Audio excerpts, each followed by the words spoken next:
If you are a regular viewer of my content, then you will not be surprised to hear that once again, Democrats have blocked a coronavirus stimulus package. Republicans wanted to increase the amount of money going to small businesses by $250 billion, which I find particularly important considering we are in a major economic breakdown. Though the markets have been improving, we are going to need a major kickstart. I have been dealing personally with these issues pertaining to the CARES Act and how this will impact my business and talking to my friends about their businesses as well. So I think this is an important measure. Now, the Democrats blocked it. And first, let me give them the harsh criticism. They did because they want guarantees on how this money will be spent for social justice issues. Surprise, surprise, ideology is interfering with the ability of the American people to maintain their businesses at a time of serious crisis. To be fair, one of their criticisms is that hospitals need more resources, but that's more of it's an accounting issue. Sure enough, the Democrats blocked this. The bill was not pushed forward. It will be delayed, and we don't even know if they will get the job done tomorrow. So yes, my criticism all around to everyone in Congress, regardless, but yes, it was the Democrats who blocked this. Now, we did see Bernie Sanders drop out.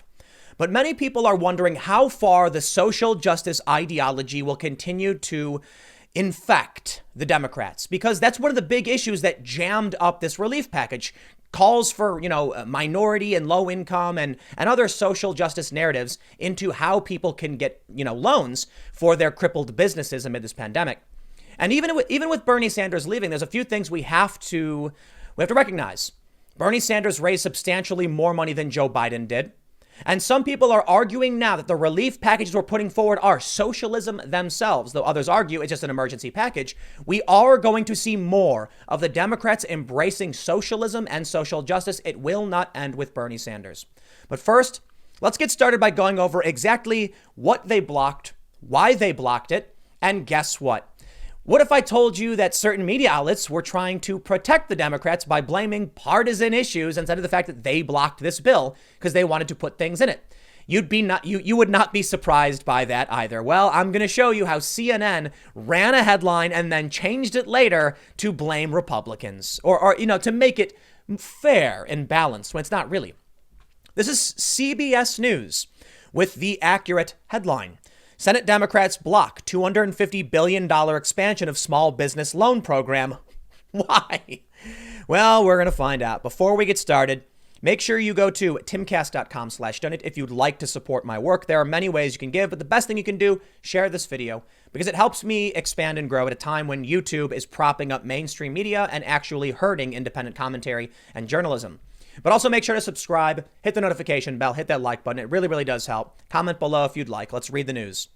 CBS reports the Senate failed to approve legislation Thursday that would expand funding for the Paycheck Protection Program, which provides loans to small businesses to mitigate the economic fallout from the coronavirus pandemic. Republicans had hoped to approve an additional $250 billion for the program, which was established as part of the massive $2.2 trillion relief package signed by President Trump last month. Senate Majority Leader Mitch McConnell tried to approve the measure by unanimous consent, which doesn't require the presence of a majority of senators, most of whom have returned home. He took to the floor Thursday morning to urge Democrats to support the measure. Quote, "I'm literally talking about deleting the number 350 and writing 600 in its place," McConnell said, referring to the $350 billion originally allocated for the fund. Do not block emergency aid you do not oppose just because you want something more. So let's break this down. The Republicans are saying we already agreed on this. We already know what the money is for. We want to give more money. And what did the Democrats say? No, we want money for other programs and we want stipulations on how the money can be used. We already agreed to this. Is it, you know what? Let me just read it for you. Senate Democrats immediately held up McConnell's unanimous consent request, accusing Republicans of trying to ram through the expansion with no negotiation and calling for more funding for hospitals and state and local governments. I get it. You want something more, but we're talking about a small business loan loan program, not hospital relief or state and local government relief. If you want to negotiate on those things, then I think it's fair to negotiate on those things, but don't block up aid you already voted to support simply because you want a different bill to be put forward. The majority leader knew full well there was not agreement and consensus, Democratic Senator Chris Van Hollen of Maryland said. This was, in fact, designed to fail, designed as a political stunt. Now, I won't go that far, but it is true. We knew the Democrats were not on board. You could argue McConnell didn't need to bring this forward because he should have known it would fail. But I kind of feel like an attempt to try and bring it forward, it's not necessarily a negative on the part of the Republicans. They said, hey, we're going to go for it. The Democrats blocked it. The Democrats are the ones who blocked it. I wouldn't call it a political stunt, but I would throw some criticism all around for everybody. I don't care if you're a Republican or a Democrat. This is absurd. The reality is the Democrats are trying to shoehorn in other funding. If they already agree with the aid, if they agree with the amount, they shouldn't be blocking this. If the Democrats said, we do not agree with this number, it is too large, I'd be fine with it. I'd say, okay, well, that's what you get. But that's not the issue. McConnell objected to the Democratic proposal put forward by Van Hollen. The Democratic senator then objected to McConnell's proposal. The Senate adjourned without approving any new funding for the PPP. The Senate is officially scheduled to reconvene on April 20th, but another pro forma session may be called before then to try to approve the additional funding. So that's good news. Treasury Secretary Steven Mnuchin on Tuesday requested Congress approve additional money for the loan program, which is designed to help small businesses keep employees on payroll and cover their bills during the pandemic. The Trump administration has said that billions of dollars have already gone out the door, but many small businesses who have applied for the loans say they have yet to receive any funds. Senate Minority Leader Chuck Schumer and House Speaker Nancy Pelosi made further requests Wednesday for an interim legislative package in addition to the $250 billion loan expansion. The Democratic leaders want $100 billion for hospitals and health systems to support rapid testing and personal protective equipment, $150 billion for state and local governments, and a 15% increase in the maximum food stamp benefit for families. Hey, man, that's great. I don't disagree. I think that's a good idea. The Democrats in the past have been saying hospitals need more money. I'm down. This is an emergency relief package. We're going to be spending a ton of money. We will reap the negatives of this in the future. I personally am not an economist, can't tell you what the major negatives are going to be, but I think it's great to allocate money to hospitals, especially when we're seeing some nurses and some doctors getting their pay slashed or even being furloughed. That being said, that sounds like a different bill. I'm not quite sure why you're blocking an expansion on loan programs. Here we go. Here's exactly why. Of the $250 billion for small businesses, Democrats called for $125 billion to be specifically for farmers, women, minority, family, and veteran-owned businesses and nonprofits, and want to improve the loan program to ensure small businesses seeking loans are not rejected by banks. Hey, man, noble causes, I guess. But is now really the time to say that women, minority, and, will get priority on this stuff? Farmers, veterans, look, I get it. But it really seems like they're injecting pandering into something that doesn't need to be. Well, you don't need to pander to people. The loans go out to people. However, Mr. Trump signaled that he would not support Democratic demands, and Senate Republicans appeared uninterested in negotiating.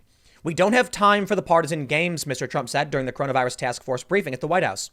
Meanwhile, the Federal Reserve announced Thursday that it would take additional action to provide up to $2.3 trillion in emergency loans to support the economy, including bolstering the PPP by supplying liquidity to financial institutions providing the loans to small businesses. The economic fallout from the coronavirus pandemic has been devastating. On Thursday, the Department of Labor announced that 6.6 million people filed initial unemployment claims in the week ending April 4th, the third straight week of massive job loss, now putting the number near 17 million. Let's take a look at how our friends over at CNN reported the news. Senate at stalemate over more COVID-19 aid after Republicans and Democrats block competing proposals. Is that what happened? I thought it was Mitch McConnell who brought to the floor with a plan for what he wanted. You can criticize him for knowing, and I'll show you the story, but let me show you what CNN initially reported. Democrats block GOP-led funding boost for small business aid program. That is the correct headline. The GOP was trying to increase the amount of money that will be allocated to small businesses. The Democrats blocked it. Can we move on? Oh, but because some Democrats said we want something in that bill, it's now a partisan issue? Apparently so.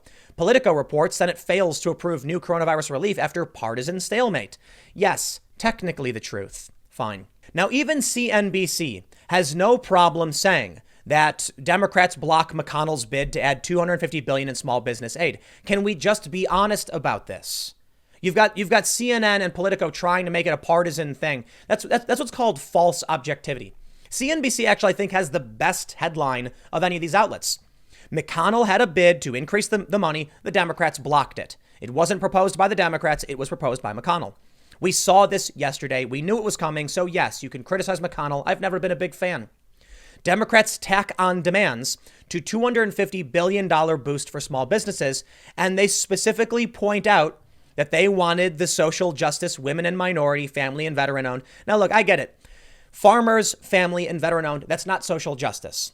But it is putting in special interest groups to, into this bill, which I don't think you need. And it seems strange to put in. But the women minority thing is where you're getting the ideology digging into the relief that many people need. Look, I know many of you are probably not small business owners. Some of you probably are. I am a small business owner. I have friends who run small businesses. We're looking at how this is going to impact everything. We're looking at how we pay the bills at a time with collapsing ad revenues. We're looking at major media companies, many of whom I am critical of and not a fan of, laying off staff, furloughing staff, and cutting their own salaries. We're seeing stories of major CEOs cutting their salaries. AMC theaters announcing they may not survive this. We need relief for businesses, and it includes larger ones like AMC. We want to get back to normal, and we don't want economic damage across the board. So please, can we drop the pretense and drop the ideology? Unfortunately, it would seem we cannot, because this is not the first time they've tried doing it. Over at the Washington Examiner, we see this story. Social justice has infected Democrats' coronavirus response. Now, we can go back, 7 years to the origins of the culture war, wherever you think it may have may have started. Some say it started during Occupy Wall Street, but here we are now at high-level federal politics, and these fringe ideas that weirdos were preaching about privilege and the progressive stack and these other things are now making their way into our legislation. Politicians like Ocasio-Cortez want social justice-style reparations for the coronavirus pandemic relief, which makes literally no sense. She says black and brown communities are being negatively impacted more than anyone else. Well, yeah, it's just low-income communities. How about we provide relief to low-income communities, which includes black and brown communities as well as white communities? Why does it have to be racial segregation with these people? Well, here we go. This is the story from back on March 25th. To give you some context, I'll read you a little bit because this is not the first time. It was a couple weeks ago when the Democrats blocked the other relief package for like a week. Why? Well, Pelosi wanted her own bill, which included a ton of weird ideological propositions. The Examiner writes, as bumbling as the Trump administration has been in addressing the current health scare, count on Democrats to come out of this looking so much worse as they try using the crisis as an excuse to push their irritating social justice causes. Yeah, they're sparing no words. Imagine learning that a third of the U.S. economy has shuttered amid a pandemic. And to address the emergency, Democrats swung into action by crafting a multi-trillion-dollar bill that, among other things, mandates that any business in need of financial relief, quote, has adopted a policy plan or strategy to promote racial, ethnic, and gender diversity. Are you kidding? The small business that needs a loan that's run by like 7 people is going to have a diversity plan? Imagine learning that tens of thousands of people have been infected with a new disease traced back to a wet, unsanitary seafood market in China. And the response from Democrats and liberals in the national media is to aggressively shame anyone who dares note the virus's origins. Imagine being confronted with a new worldwide deadly virus and that action taken by the president to contain its spread, again, where the contagion started, was labeled by the presumed Democratic presidential nominee as xenophobic and racial. Yes, thank you, Joe Biden. We appreciate it. So we get it. Now is not the time for whatever it is they're doing, but it's a coming. It's not going to end here. While we did get this passed, I believe Pelosi backed down on these weird demands. They exist and they want more.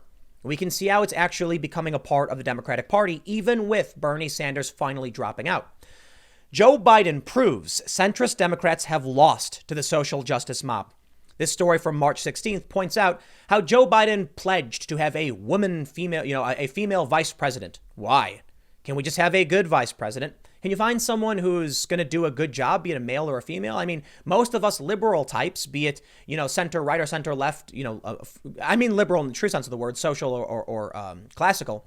We don't care if you're a woman or a man or, LGBTQ or whatever, like whatever your religion is. Or we care that you're effective. You're going to do a good job. You're going to respect the Constitution and do right by the American people, even if to some extent we disagree politically. There are many people I absolutely think are wrong, but I think are still good people trying their hardest. Yet Joe Biden says this is the factor that's most important. Not even Bernie Sanders would go that far. He said, yeah, presumably. Which brings me to the change coming to the Democratic Party. Like we're seeing now, the Democrats are obstructing small business relief because of weird social justice issues. Well, I'll tell you what, Joe Biden, according to Open Secrets in the 2020 campaign, has raised mostly from large contributors around, I believe the number is, where are we at? $86 million. He has spent $74 million. Well, guess what? Bernie Sanders raised $179 million, nearly $100 million more than Joe Biden did. I will tell you what, Joe Biden may have won because he's got a big push from the Democratic establishment, the people in media, but the people on the ground, they are not all about Joe Biden. They are about Bernie Sanders. And even though Bernie Sanders lost, these people are not going away. So I'll tell you what I think is going to happen. I think Donald Trump is going to win in November. I think Joe Biden is going to be completely crushed. Assuming they debate, it will be more. It's going to be devastating to Joe Biden, to say the least. That guy can't debate Trump. The guy can't even speak. Tucker Carlson recently asked some serious questions. Would Joe Biden be able to find his car in a 3-tiered parking garage or navigate a salad bar? I know they're silly questions, but I saw that and I was like, look, man, all joking aside, he's right. Bernie Sanders' base is here to stay. They're not going away. They're going to push harder. The Democrats in Congress will continue to accept this ideology. Joe Biden himself is trying to pander to these people, desperate to win. He won't get their support because Joe Biden is old school. He's not even really a centrist. He's trying to pander to these politics. But we are eventually going to see more and more of this. Now, here's what I find truly interesting in the whole coronavirus socialism debate is the conflicting ideas around whether or not we will get more or less of socialism. The New York Post argued that socialist ideas lost their appeal once the pandemic actually struck and we saw how things were faring. Some people argue that the relief package itself is socialism. It's not, as an emergency relief package. The Hill asks, will coronavirus launch the second wave of socialism? You see, amid this crisis, we absolutely are seeing, not just from the Democrats, but many activists, calls for universal healthcare as the only solution. It's not. We're seeing many people say, see, they announced they're going to pay, $6 trillion into this. They're going to put $6 trillion into this market, into our economy, to help relieve the economic damage, which proves we could have Medicare for all. You theoretically could, because Medicare for all would cost less than $6 trillion. What they ignore is that $6 trillion injection into the economy is going to be very, very bad for us in the long run, but we're willing to accept the damage to kind of, stem the bleed as the economy is hurting. So certainly I fall on the side of no, socialism is not a good idea. And no, this isn't socialism. It's an economic stimulus. Socialism would be seizing the means of production, nationalizing parts of the economy, which we've seen happen in Spain. Spain now wants to have a universal basic income permanently, and they use this as pretext. So I don't believe it will launch a second wave of socialism, but it will get us closer than we've ever seen.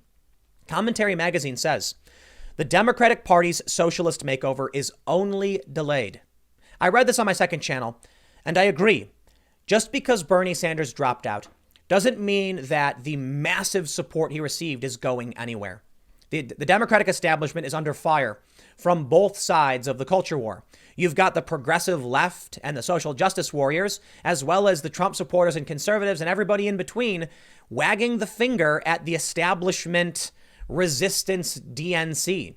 They're, what did someone say? Yogurt eating women in their upscale New York apartments, pretending like they're the resistance because they're going to vote for Joe Biden over Donald Trump. You're not the resistance. And I'll be fair, not even many of these progressive Bernie supporters who live in New York as well are really the resistance. But to their credit, Bernie Sanders, for all of his faults and all of his bad ideas that I do not agree with, he was a guy who could speak English and form cohesive sentences. So now the Democratic establishment is putting everything on this guy Biden, who has no idea where he is, has no idea what's going on, and he can't speak straight. That says to me the DNC is on its last leg. The establishment, cronies, they're not going to make it out of this. So now we have Bernie Sanders' base, still active, still riled up, and maybe they haven't given up. Maybe now they'll start voting for people in Congress. We've already seen the squad get their victory. Maybe it's a fluke. Maybe come November, we'll see all of these, progressive Democrats lose out as the establishment comes back. Even if the Democratic establishment can win back many of these seats and push back on the far left, I think it's fair to say that in order for the Democrats to win in the first place, they will have to adopt more social justice rhetoric, more socialist perspective, in which case we are going to see substantially more socialism in the Democratic Party moving forward. Don't take my word for it. Jacobin magazine absolutely thinks so, saying we lost the battle, but we'll win the war. The Bernie Sanders campaign fell short, but it assembled a coalition that, if expanded only slightly, can reshape American politics for generations to come. Well, they're right, 100%. It's very similar to what Rep. Clyburn told Nancy Pelosi when she and the other Democrats worked to block the first coronavirus stimulus. Now is our chance to reshape things in our vision. I'm not interested in your ideology or reshaping anything in anyone's vision. I care about the people who have companies and who have jobs, keeping those jobs and keeping those companies afloat. There's a couple ways we can go about doing that. We can give every American an emergency unemployment stimulus check with a bonus, and we can give small businesses loans that will be forgiven if they are used for payroll. That's what we are doing right now. Perhaps we need more money in that. So if Mitch McConnell puts forward a bill that says we're going to increase the loan by $250 billion, all I can really do is shrug and say, I don't know what the right number is. I'm not an economist. Perhaps it's too much. Perhaps it's too little. I can tell you that trying to block the relief package that you've already voted in support of simply because they're not setting aside stipulations that mandate women, minorities, farmers, families, and veterans get specific access to that money makes no sense. Think about what that means. Half of the money proposed by McConnell would have to go to these particular groups. Well, what does that mean? What if most businesses are run by dudes without families? I don't know. Why would you even put that in there? And why would you block relief, which goes to everybody, to guarantee half of it goes to some specific groups? Look, I get it. Social justice. That's why. Political pandering. I don't know. But here we are once again with Democrats obstructing a relief package that will go to businesses at a time when we desperately need it. I think we'll get out of this. And I'm glad. I'm actually, kind of happy that the biggest problem we have today is to bicker about partisan issues, because the truth is things are actually starting to get better. We're seeing the CDC say that we could start reopening some businesses, that people who have been exposed can now get back to work very slowly. It looks like we're coming down. We're at the back end of the bell curve on this peak, and it's going to start getting better for everybody. I'm glad that political bickering will be the norm once again, because the alternative is scarier. People losing their lives, dying in their homes. I don't even want to think about it. So for now, they're blocking a relief package that's going to help us weather this storm. I do not like it. They should not do that. But I'm warning you now. What we're seeing, there will be more of this. The Democratic establishment has lost the battle, and they are going to adopt this ideology. They're going to try to reunify, which means Joe Biden and whoever comes next will have to pander to all of these people. And to those of you who are Bernie Sanders supporters, you can certainly see I'm framing it in a way away from your perspective because I don't agree with it. But at least you can revel in the fact that I am telling you straight up, you are going to beat the Democratic establishment 100%. It'll just take a little bit more time. For all the Trump supporters and conservatives, you're probably worried because they have a weird ideology like the social justice stuff. But regardless, the Democratic establishment is out. The obstructing they're doing won't necessarily, it won't be the same in the future. But maybe Donald Trump, as a populist, will try to adopt many more policies to actually court the progressive left as of right now. We've already seen people like Joe Biden, who's a relatively lefty dude, say he would rather have Trump than Joe Biden. What does that mean for the Democratic establishment? Now, there's a lot of resistance types who refuse to accept it. I think it's possible Donald Trump will adopt some left populist policies, and he will attract many Bernie Sanders supporters. I absolutely think so. I'll leave it there. Thanks for hanging out, everybody. Stick around. The next segment will be coming up at youtube.com/TimCastNews. It is my other YouTube channel. That'll be at 6 p.m., and I will see you all then.